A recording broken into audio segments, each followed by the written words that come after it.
Brigada si Pangulong Marcos hindi dadalo sa APEC Summit sa Peru.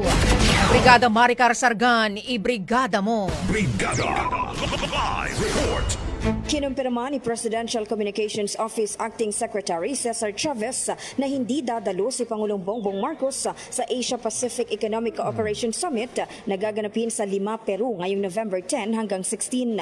Sa halip magpapadala na lang daw ang Pangulo ng kanyang kinatawan sa katauhan ni Maria Cristina Aldeguer Roque. Ito rin ang dahilan kung bakit itinalaga si Roque bilang Special Envoy of the President of the APEC Leaders Week na inilabas ng Palasyo ng Malacanang ang appointment ngayong araw. Ayon kay Chavez, hindi makakadalo ang Pangulo dahil ipaprioridad at tututukan umano nito ang mga domestic concern tulad ng pagtugon ng pamahalaan sa kalamidad. In the heart of changing lives, ito si Brigada Maricar Sargan ng 105.1 Brigada News FM Manila, The Music and News Authority. Umahataw! Brigada Balita Nationwide.